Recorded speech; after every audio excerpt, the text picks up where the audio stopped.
السلام عليكم. هل الصلاة التي نؤديها اليوم قياما وركوعا وسجودا هي فعلا مما أمر الله به في كتابه، أم أنها مجرد ممارسة بشرية توارثها الناس ثم نسبوها إلى الدين؟ وهل يمكن لعاقل أن ينفي عبادة مركزية كالصلاة دون أن يأتي بدليل قرآني صريح جامع؟ وهل القرآن الذي وصفه الله بأنه مفصل ومبين يعقل أن يترك أهم عبادة في غامضة بلا بيان؟ هذه الأسئلة هي موضوع هذا الفيديو، والجواب عنها لن يكون برأي شخصي ولا بتأويل انتقائي، وإنما بالرجوع إلى القرآن نفسه، لأن الله تعالى يقول: ولقد صرفنا في هذا القرآن من كل مثل، أي أن البيان موجود، لكن الإشكال في طريقة القراءة.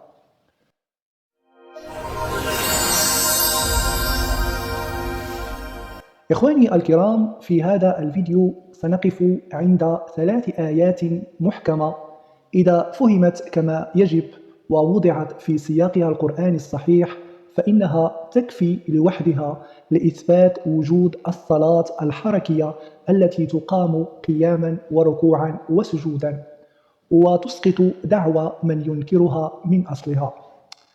الآية الأولى هي قوله تعالى: أقم الصلاة لدلوك الشمس إلى غسق الليل. هذه الآية تضع أول حد فاصل بين الصلاة بمعناها الخاص وبين أي مفهوم عام آخر، فالله هنا لا يتحدث عن سلوك دائم أو قيمة أخلاقية مطلقة، بل يربط الصلاة بزمن محدد له بداية وله نهاية. ودلوك الشمس وغسق الليل ظاهرتان كونيتان واضحتان لا علاقة لهما بالأخلاق ولا بالعلاقات الاجتماعية.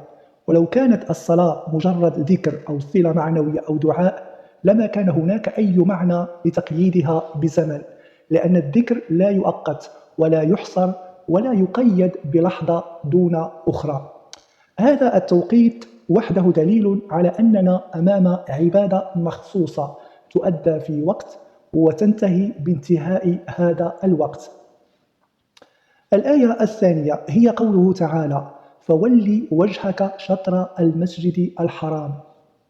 هنا ينتقل الخطاب القرآني من الزمن إلى المكان، فالصلاة التي يأمر الله بإقامتها ليست فقط موقوتة، بل هي مكانية الاتجاه، توجيه الوجه نحو جهة محددة لا يمكن تفسيره بأي معنى رمزي أو اجتماعي. فالعلاقات الإنسانية لا تحتاج إلى قبلة، الأخلاقية لا تقاس بالاتجاه الجغرافي. وحين يأمر الله بتوجيه الوجه فهو يتحدث عن فعل جسدي، عن حركة، عن هيئة، لا عن مجرد حالة قلبية أو نية داخلية. وهذا دليل آخر على أن الصلاة التي يتحدث عنها القرآن هنا هي صلاة تؤدى بالجسد، لا تختزل في معنى ذهني. أما الآية الثالثة وهي الآية الحاسمة التي لا تترك أي مجال للتأويل، فهي قوله تعالى في صلاة الخوف: وإذا كنت فيهم فأقمت لهم الصلاة فلتقم طائفة منهم معك فإذا سجدوا فليكونوا من ورائكم، إلى آخر الآية. فهذه الآية لا تتحدث فقط عن صلاة، بل عن كيفية أدائها: قيام، انتقال، سجود، صفوف، تنظيم جماعي، وحمل سلاح أثناء الأداء. فالسجود في هذه الآية مذكور صراحة، وهو بمعنى الفعل الحركي الجسدي، لا يختلف اثنان في معناه، ولا يمكن لعاقل أن يحول السجود في هذه الآية إلى قيمة أخلاقية أو علاقة اجتماعية. فلو كانت الصلاة مجرد ذكر أو دعاء عام لما كان هناك أي معنى لهذا التفصيل الحركي الدقيق. وهنا نصل إلى نقطة جوهرية، فالقرآن يميز بين أنواع الصلاة في الاستعمال، لا بالمعنى فقط بل بالسياق والهيئة والوظيفة. فعندما يتحدث عن الصلاة بمعناها العام المرتبط بالذكر والدعاء والصلة بالله يأتي الخطاب مطلق غير مقيد بهيئة. أما عندما يتحدث عن الصلاة التي تقام فإنه يربطها بالوقت والمكان والحركة. ويأتي غالبا بصيغة الجمع الصلوات لأنها متعددة من حيث الأوقات والهيئات. ولهذا قال تعالى حافظوا على الصلوات، ولم يقل حافظوا على الصلاة بمعناها العام، لأن المحافظة لا تكون إلا على عبادة محددة يمكن ضبطها والالتزام بها. ومن هنا نفهم أن الخلط بين الصلاة كذكر ودعاء والصلاة كعبادة حركية هو أصل الإشكال عند من أنكروا الصلاة الحركية.